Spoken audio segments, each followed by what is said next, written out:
Now we have verse 13, put in the sickle, for the harvest is ripe. And when he talks about a harvest, it's the end of the age. Come, get down, for the press is full. The vats overflow, for their wickedness is great.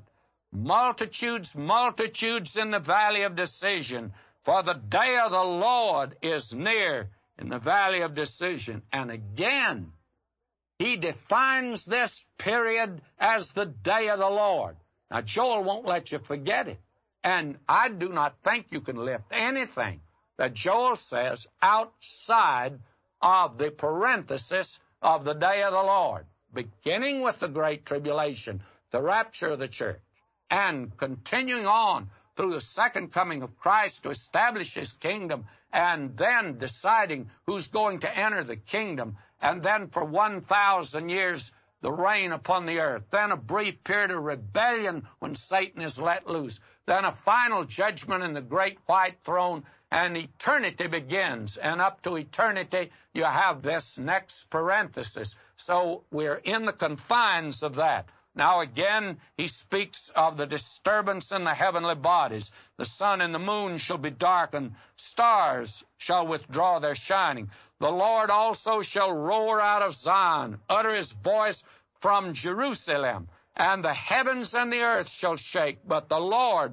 will be the hope of his people and the strength of the children of Israel. So shall ye know that I'm the Lord your God, dwelling in Zion, my holy mount. Then shall Jerusalem be holy, and there shall no strangers pass through her any more. And Jerusalem is still being trodden down of the Gentiles. If you've been over there, we couldn't even get into the garden tomb and get a seat because it was crowded with tours. Who are they? Jews? No, they don't even come around it. So those that are there just happen to be Gentiles from all over the world. Tours coming and going all the time. The day's coming when that'll not be the tourist attraction. The Lord himself is to be there. Now, verse 18, and we move into the time of the kingdom. It shall come to pass in that day. What day? Now, Joel makes it clear what day he's talking about. That's the day of the Lord. That the mountains shall drop down new wine. We're in the kingdom now.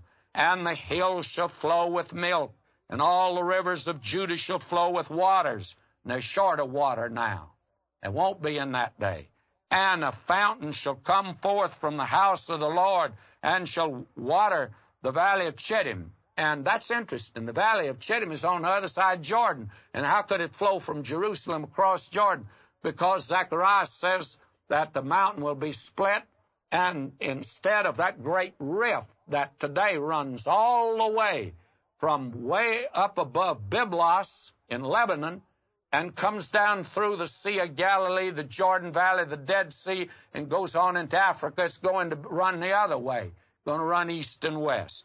Egypt shall be a desolation. Edom shall be a desolate wilderness. God will judge them even into the millennial kingdom for the violence against the children of Judah, because they've shed innocent blood in their land. They've always been an enemy of the nation Israel. But Judah shall dwell forever, and Jerusalem from generation to generation. For I will avenge their blood that I have not avenged. God hasn't moved in their behalf. For the Lord dwelleth in Zion. He doesn't dwell there today. Jerusalem is as pagan and heathen as any city on top side of this earth today. But the day is coming when the Lord is going to dwell there. Then these things will be fulfilled, friends.